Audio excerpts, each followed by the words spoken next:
Baik, bismillahirrahmanirrahim. Assalamualaikum warahmatullahi wabarakatuh. Jumpa lagi dengan saya di Abil Maiwa Channel.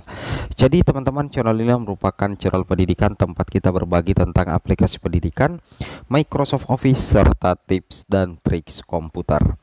Jadi pada video kali ini teman-teman ya, kembali lagi admin akan mencoba mengupdate informasi terbaru seputar perkembangan P3K Guru formasi tahun 2023. Yang mana yang akan kami sampaikan di sini teman-teman ya, terkait dengan fakta peluang lulus untuk P2, P3, P4, yang mana di sini tingkat persaingan P2, P3, P4 itu sangat tinggi teman-teman ya. Ada buktinya sebentar kita sebutkan. Di sini ada nilai plus juga ya untuk P2 dan P3 yang sukses resume di portal SSCSN 2023. Tapi sebelum kita lanjut, bagi rekan-rekan guru yang baru pertama kali menemukan channel ini, jangan lupa tekan tombol subscribe-nya dan aktifkan lonceng notifikasinya agar setiap hari Bapak Ibu bisa mendapatkan update informasi terbaru seputar perkembangan P3K Guru.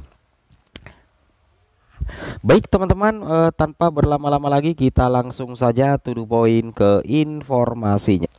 Di sini baru-baru saja ya ada informasi dari BKN, yang mana di sini BKN mengatakan BKN ungkap data pelamar CPNS 2023 dan P3K membaca tingkat persaingan. Ya, di sini katakan Badan Kepegawaian Negara atau BKN teman-teman ya, selaku Panselnas CASN memperpanjang jadwal pendaftaran CPNS 2023 dan P3K 2023. Jadwal pendaftaran CPNS 2023 dan P3K 2023 yang mestinya ditutup 9 Oktober pukul 23.59 waktu Indonesia Barat teman-teman ya, itu diperpanjang hingga 11 Oktober ya. Bahkan di sini dikatakan oleh Deputi Bidang Sistem Informasi Bapak Suharmin ya, menjelaskan alasan perpanjangan jadwal pendaftaran CPNS 2023 dan P3K 2023. Di sini dikatakan dalam surat bernomor 9386 BKS 0401 SDE 2023 tertanggal 9 Oktober 2023 dijelaskan bahwa sehubungan dengan tingginya trafik pendaftaran pada sistem SSCSN yang berdampak terhadap portal pendaftaran seleksi CSN 2023, maka penyesuaian jadwal ya waktu pendaftaran seleksi ini juga berlaku bagi calon P3K guru pelamar umum ya. Jadi tidak termasuk pelamar khusus, tapi untuk pelamar umum teman-teman ya. Banyak pelamar CPNS 2023 dan P3K 2023 yang belum submit ya. Tingginya trafik pendaftaran pada sistem SSCSN pada Senin 9 Oktober petang ya, tentu berkaitan dengan masih banyaknya pelamar CPNS 2023 dan P3K 2023 yang belum submit ya. Oke. Banyak pelamar berupaya menyelesaikan proses pendaftaran pada jam-jam terakhir jelang penutupan yang diduga menjadi penyebab sistem SSCSN sempat ngadat atau sulit untuk diakses.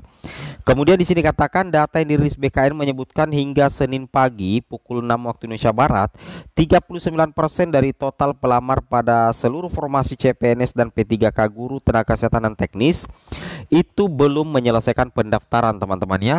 Sejak awal pendaftaran dibuka, Badan Kepegawaian Negara itu telah menghimbau agar pelamar memanfaatkan waktu pendaftaran yang sudah dimulai pada 20 September 2023 secara optimal dan tidak bergantung dengan update jumlah pelamar pada suatu formasi tertentu ya. Ini dikatakan langsung oleh situs resmi Humas BKN. Diduga banyak pelamar sengaja memilih jam-jam terakhir sebelum penutupan guna melihat perkiraan tingkat persaingan pada masing-masing formasi ya. Jadi ini menjadi salah satu penyebab kenapa SSCSN sempat ngadat. Karena sepertinya ya teman-teman ya, banyak pelamar yang sengaja memilih jam-jam terakhir ya sebelum penutupan untuk melihat perkiraan tingkat persaingan ya pada masing-masing formasi. Jadi memang untuk tingkat persaingan formasi itu luar biasa ya, terutama di guru teman-teman ya.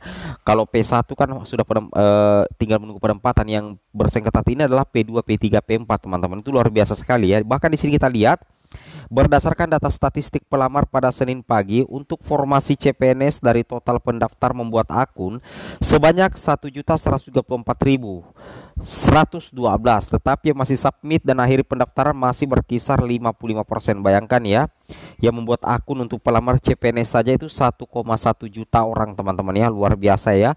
Sedangkan untuk pelamar formasi P3K tenaga kesehatan yang sudah membuat akun sekitar 401.000, tetapi yang masih submit sebanyak 69% ya.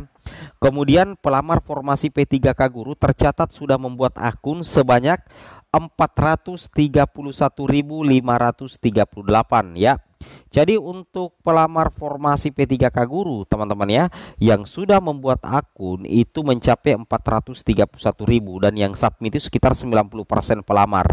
Bayangkan ya, 431.538 secara keseluruhan P3K guru yang sudah submit. Itu baru 90% teman-teman ya.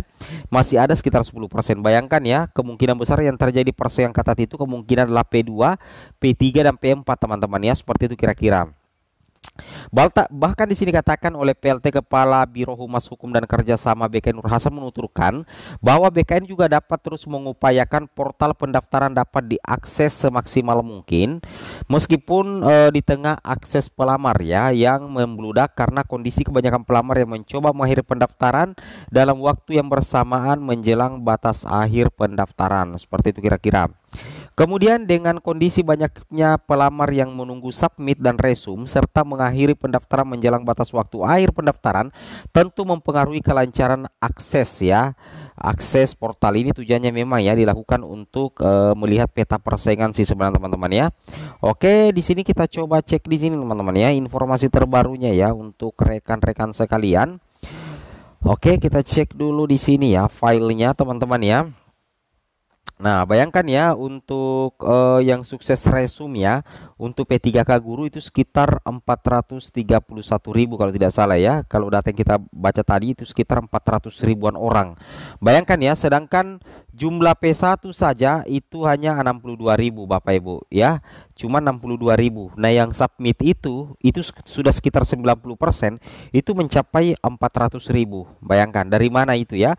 Jadi kemungkinan besar kalau menurut admin pribadi ya, fakta yang beredar ya, fakta yang ada yang dibocorkan oleh BKN bahwa jumlah submit untuk P3K guru dan resume itu sekitar 400.000-an lebih, sekitar 430.000. Sedangkan jumlah P1 itu teman-teman itu cuma 62.000. Bayangkan ini 400.000. Jadi kita bisa memprediksi kemungkinan besar yang sisanya ini sekitar hampir 400.000-an lebih teman-teman ya. Itu kemungkinan besar yang paling banyak itu pasti pelamar umum dengan P3 Bapak Ibu ya. Pelamar umum dengan P3 karena kalau THK2 kayaknya sudah tidak terlalu banyak juga ya. Jadi yang banyak sebenarnya itu adalah guru honorer sekolah negeri terdata di Dapodik ya, minimal 3 tahun ke atas sebelum Juni 2020.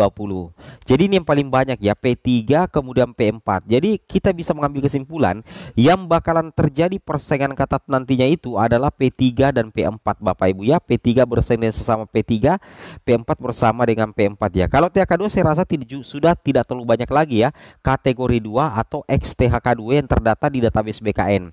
Tapi kabar baiknya nilai plus untuk P2 dan P3 ya, bahwasanya di tes cat BKN-nya nanti teman-teman untuk P2 dan P3 itu tidak menggunakan passing grade ya, itu tidak menggunakan passing grade dan seleksi kompetensi teknisnya itu adalah penilaian situasi kerja sederhana dan tidak ada benar salah. Yang ada itu adalah kalau jawaban bobot paling tinggi itu mendapatkan bobot 5, kalau jawaban bernilai rendah itu dapat 1. Jadi untuk seleksi kompetensi teknis P2 dan P3 tidak ada istilah salah. Jadi semua ada bobotnya sepanjang menjawab.